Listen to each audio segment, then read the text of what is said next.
sit and speak your lines, or do you stand up and do kind of get into the acting, as some people say? That's a very good question. It actually depends on the character. Sometimes there are characters where they're more action oriented. Let's go with this. Fair enough. Some of the characters actually require you to stand up and get into it so that the energy will come through in your read. Quieter characters like Miko and Mushishi, I actually preferred to sit because the whole thing was just whispering almost, you know? And it was dialogue upon dialogue upon dialogue, so there wasn't really any need for energy in the line. Everything was very whispered, so I just preferred to sit and lock it in. For something like, like a Dragon Ball Z or a Full Metal Alchemist, if there's action going on, you will quite often see people not only standing up, but probably acting out embarrassingly so the actions in the booth. I know that Laura Bailey once said that while she was running as Trunks, she would run in the booth and like swing her arms and stuff. You'll hear people smacking mic stands and hitting the $1,000 microphone, and jumping and fighting and punching, and doing all sorts of ridiculous things. All right. Have things changed from when you first started voice acting from when you as compared to today? Yeah. Right when I started voice acting, I think they were still using, the technical terms escape me, but they actually weren't using Pro Tools as they are now. Now they've got all these, files uploaded digitally. They can go back and forth. They can preview. They can bring in certain aspects of, the sound effects in the movie into the dubbing atmosphere. Because when you go into dub anime, you can now record with the music, with the sound effects and everything, so it's kind of like being in the environment. When I first started in 2003, and especially previous to that, they sometimes had no sound whatsoever. You just went to a blank picture with no atmospheric sound or anything. So the technology has advanced quite a bit actually, and it's made it a lot more comfortable for the actors.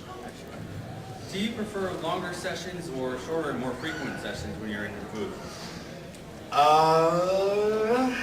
It kind of depends. Shorter sessions are always better energy-wise, because you can, save it up and give it everything you got while you're in there. If you're in a session that's from 10 to 10, your brain kind of turns to mush around that 8th hour, and especially if you're, when I fly in from California, these sessions will be 10 to 10 and sometimes 2 to 3 days in a row. That third day, there's not a whole lot that works correctly in your brain. Your voice actually starts to sound like some kind of alien amalgam. It's very strange. So yeah, I think probably shorter sessions are preferred. This one's a little bit more, oh thank you. This one's a little bit more related to, I guess, your con experiences, but how did you react the very first time you were asked for an autograph? Yay! I was stoked. I realized very quickly that I had to figure out how I could do a quick autograph. How I would sign my name quickly. I think before that, I signed like checks, or when you sign a receipt or whatever. I had this ridiculous thing where I wrote like every single letter of my name, and quickly realized that when you're signing hundreds and hundreds and hundreds of autographs, it's got to be a little fast. Actually, a funny story is Aaron Dismuke. I was there for the first autograph he ever had in Arizona, and it was before we had done a panel or anything, and someone got a Full Metal Alchemist DVD, and they were going to have us sign it. It was Colleen, myself, and Aaron. Colleen signs it. I sign it.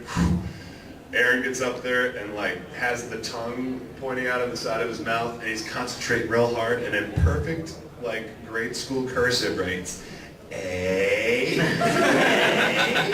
R, O, and I was like, oh my God, Aaron, we gotta speed this up, dude. He's like, I haven't finished my first name yet. I was like, I know, just do A squiggle D squiggle. Hey!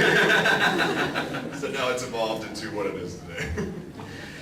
Recently, you've begun working on a non-anime show, the Marvel Superhero Squad on Cartoon Network. Yeah. How does doing voiceovers for a new show like this compare to doing anime voiceovers? It is entirely different because anime is dubbing, so you're dubbing to a picture, you're dubbing to something that's already there. And in that scenario, you're having to match not only lip flaps, but you're slightly constricted as far as what you can do performance-wise. You can't really do anything off the wall or anything that's going to be entirely original, because you have to stick with A, the reference that you're given. You have to kind of pay attention to how the Japanese did it, what's going on in the story. So you're really trying to interpret more than you are given original performance.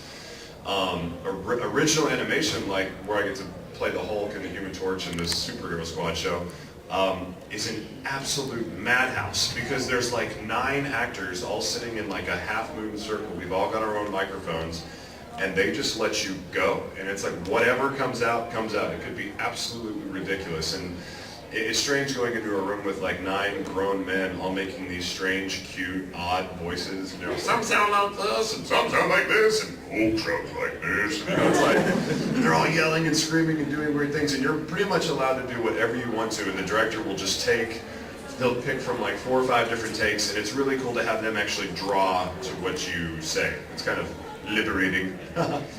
I enjoy watching that show, by the way. I know it's for a younger audience, but whether it's either through you as the actors or through the animators and writers and such, the Hulk is just too freaking awesome. Kind of as a follow-up, just kind of, you talking about 9 of you sitting in the circle. Do they give you actual like full scripts, or are they more just guidelines, or do they just say go at it, or? You know, it depends on the show. I know certain shows, like for instance, Wolverine and the X-Men.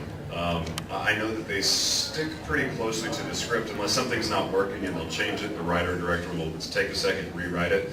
On our show, since it's a comedy-based show, we have a paper script that's in front of us, and we'll flip the pages, you know, and read down the script. But they heavily encourage us to improvise.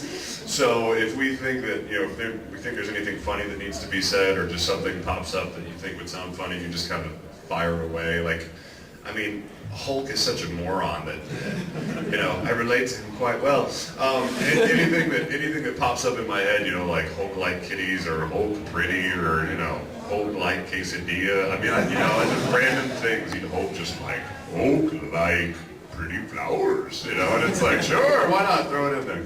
So they kind of encourage us to kind of go off the cuff in the show. All right, moving on.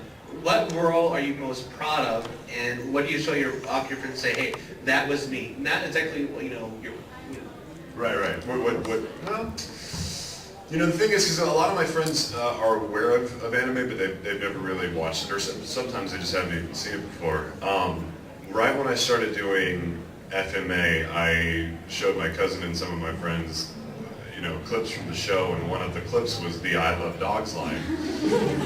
And I think they all lost a little respect for me after that. They laughed. Actually, they really enjoyed it. They laughed a lot, and I think they get a big kick out of just the whole anime world and everything that goes with it. But it's not lost on them when, you know, you get to play Guile in Street Fighter 4. Like they played the same games we did when we grew up, and they're like, "You're Guile? Do you get to say Sonic Boom?" I'm like, "I do get to say Sonic Boom."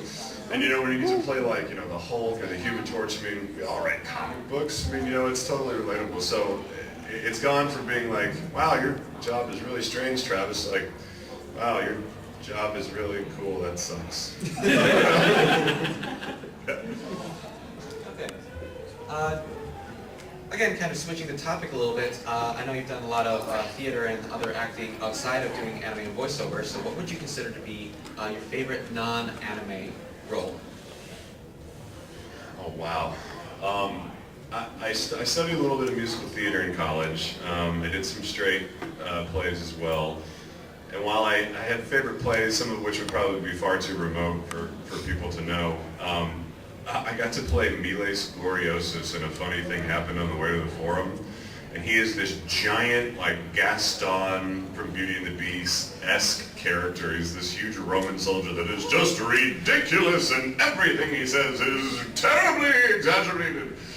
Kind of like my horrible Armstrong impression.